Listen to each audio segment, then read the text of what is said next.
Hello, bachcho. Let's read a question, and that is the enzyme that is not found in C3 plant is, and the options are RUBP carboxylase, PP carboxylase, NADP reductase, and ATP synthase. हमें बताना है कि कौन सा enzyme जो है वो C3 plants में नहीं होता। सो C3 प्लांट्स और C4 प्लांट्स ये दो टाइप के प्लांट्स होते हैं।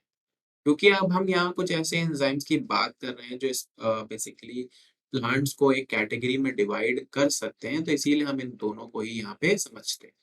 सो C3 प्लांट्स जो होते हैं उनमें बेसिकली हमारे पास जो मेन फोटोसिंथेटिक एंजाइम होता है वो होता है रुबिस्को, या फिर हम कहें कि RUBP कार्बोक्सिलेज एक्टिविटी जो होती है वो इनमें बेस्ट फॉर्म पे होती है। C4 प्लांट के बाद एक खास वी कैन से कैरेक्टरिस्टिक होता है जहां पर ये प्रेजेंट होते हैं कि ये ऑक्सीजन के कॉन्सेंट्रेशन से बहुत सेंसिटिव होते हैं। क्योंकि जिस एंजाइम की हम यहाँ पे बात कर रहे हैं वो इनमें भी प्रेजेंट होता है, बट ये एंजाइम जो है ये कार्बोक्सिलेज और ऑक्सीजनेस एक्टिविटी दोनों शो करता है। यहाँ पे भी वही सेम एंजाइम है, बट अल्टीमेटली क्योंकि यहाँ पे कॉन्सेंट्रेशन इतने हाई नहीं है तो सेंसिटिविटी भी उतनी नहीं है जितना C4 plants. So RUPP carboxylase oxygenase is sensitive to oxygen, ultimately फिर वो ऑक्सीजनेस एक्टिविटी देगा। तो इसी चीज को ओवरकम करने के लिए C4 प्लांट्स के पास होता है this characteristic enzyme that is what we call the PEP carboxylase, जो कि क्या करता है, इसको कन्वर्ट करता है ऑक्सैलो एसीटेट में, और फाइनली ये ऑक्सैलो एसीटेट जो होता है फर्दर मूव करेगा बंडल शीथ सेल्स में। कहा ये मूव करेगा?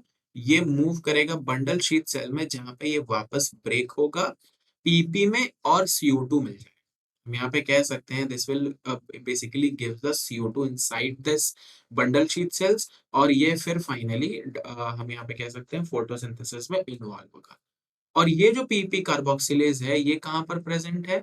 ये प्रेजेंट है मेसोफिल सेल्स में, और इसी को ही हम क्रान्स एनाटॉमी कहते हैं, रिमेंबर दैट। तो ये कैरेक्टरिस्टिक फीचर होता है C4 प्लांट्स का, नॉट द C3 प्लांट। तो आप हमेशा अगर इस साइकिल को ध्यान रखेंगे तो आपको याद रहेगा कि हम कभी भी जिस एंजाइम की बात कर रहे हैं वो कहाँ पर है, क्योंकि मेन एंजाइम ये है। और अगर हमें पता है कि C4 प्लांट सेंसिटिव है इस एंजाइम के, तो definitely we can remember this enzyme. Carboxylase मतलब कार्बन का एडिशन। सो पीपी में कार्बन का एडिशन होगा तो ये 3 कार्बन कंपाउंड है, ये 4 कार्बन कंपाउंड बनाएगा। अगर इसके अलावा हम एंजाइम्स की बात करें, जैसे कि RUPP कार्बोक्सिलेज आपने देख लिया, NADP reductase electron transport chain में इन्वॉल्व होता है, ATP सिंथेस ATP सिंथेसिस में इन्वॉल्व होता है। So it is very clear कि हम सिर्फ इन दो एंजाइम्स में कंफ्यूज हो सकते हैं। That is also clear to us अगर हमें याद है कि हम C3 और C4 प्लांट्स के बारे में जानते हैं।